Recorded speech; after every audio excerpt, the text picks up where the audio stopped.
All right, we have a new toy today. Kind of a surprise. This was actually an impulse/accidental purchase on eBay, but it's a beautiful Bowtech Reckoning 39 Gen 2. This one is in Speedway Gray. It's got the medium cam, which is 26.5 to 30.5 inch draw length, 70-pound limbs. And I'll just start by saying it's a very nice looking bow. I wasn't sure what to think about the bulky riser. Seemed like it'd be really heavy and awkward. Seemed like it might look a little, like I said, bulky in person, but it really doesn't. And it holds extremely well, which I should have known because this is top of the line target bow and they've got these things figured out at this point. Okay, so with this bow, a lot of the hype that you all have probably seen is around this cam and all the different features that it holds to keep you away from that bow press over there. So what I'm gonna do today is set it up with short bars and a hunting sight and get it tuned real fast. Not super tuned necessarily, but just shooting a hole, a bullet hole, ready to go. And I will do that, and I will give you feedback on all these little features and how they help me do this. And then we're gonna shoot the bow.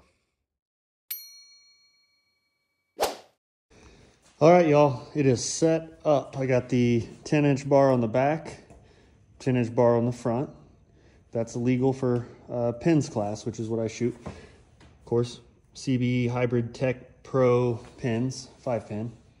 And the bow is shooting a bullet hole, and it's hitting about where I want it to at 20 yards.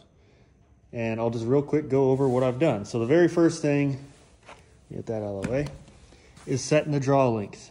And now on this bow, that's very simple. There are 3 mod screws, which you can see. And to set the draw length, you pull the middle one and loosen the other 2. If you look here, you can kind of see, let me see. You can see that hole that you can see daylight through at 30.5-ish. That is your alignment hole for your draw length. So when you pull that middle screw and loosen the 2, you slide this mod until that hole lines up with your draw length. The number that corresponds with your draw length, and you make those perfectly in line. And for me, I wanted 30.5. So I did that, dropped your short screw back into the mod, and tightened everything down. From there, you just have to move your draw stop, which, like on most bows for years now, your draw stop just goes to the corresponding number, which on this bow, 30.5 is the max, and you can see that numbered there where that draw stop is. Something interesting, I have the draw stop set on the soft setting. You can see the point on that triangle is towards the hash mark. That means that is your soft setting. It's just that one point contacting the cable when it rolls over. If you turn that to where the big flat end, let me demonstrate this a little better.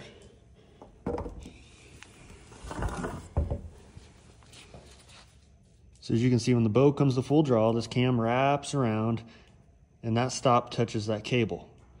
If you rotate this to where the big flat end is facing this direction, it'll rotate around and that big flat section touches your cable. That feels more like a limb stop. I wanted it to feel a little lighter, so I've got the soft setting on these draw stops.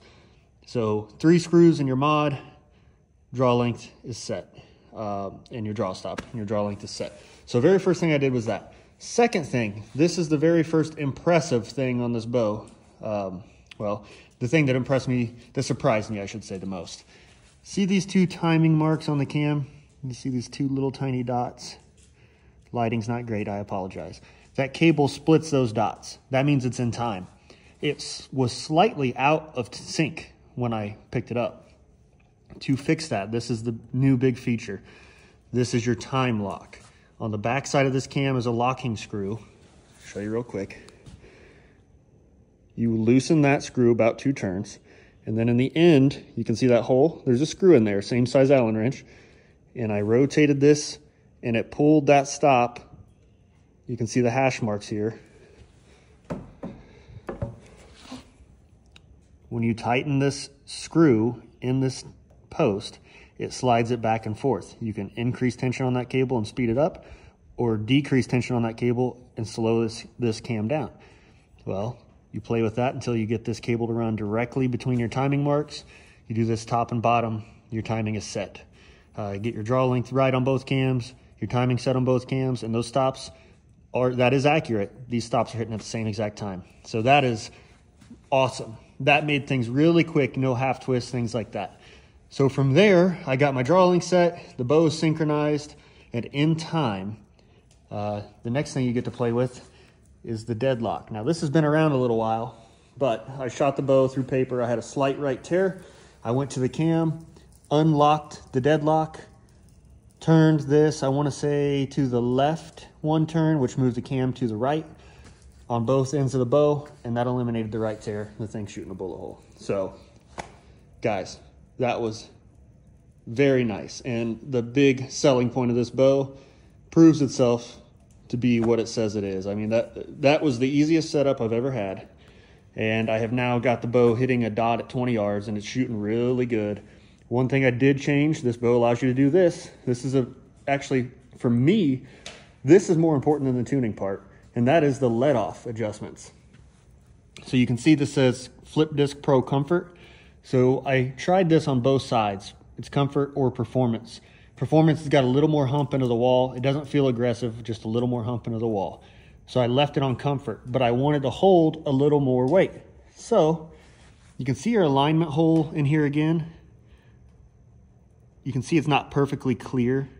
If that's a perfect daylight, that's set at the middle of your range on your let-off. I didn't do the math to figure out what that is, but I'd assume it's around 75 or 80%, right?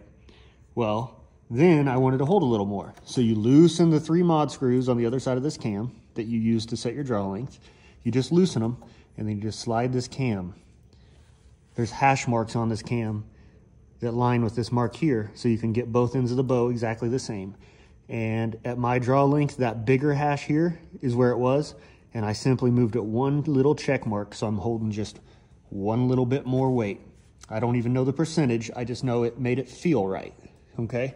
So that's the big thing with this bow. You can make it feel right. And I love that. And this thing it just holds really nice. I mean, literally, I've shot it a dozen times, right? Just to shoot it through paper and just to get the 20-yard pin on the dot. And, you know, I'm really enjoying it already. So no more yammering. I know those are the big points that a lot of people have hit on. I just don't think they're hitting on this let-off adjustment as much as they should, because what makes that even more important, I didn't change my draw length. Most of these bows that you shift the holding weight, you actually move the draw stop and change your draw length. This one, draw length stayed exactly the same, and I just changed the let-off. Awesome. Really cool. Just going to shoot it now. Let's shoot a 300 round. I've got, I think I got some. Yep. We're going to shoot a Lancaster face, actually, and shoot a 300 round. See how she do.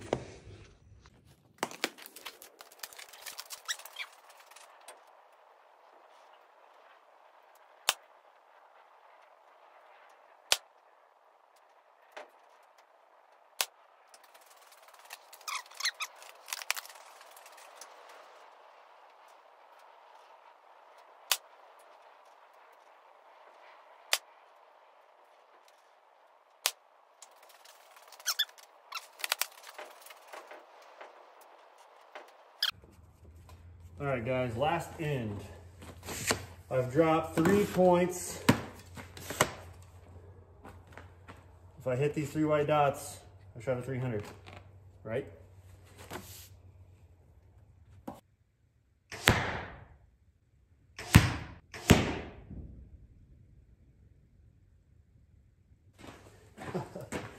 Well, I suck.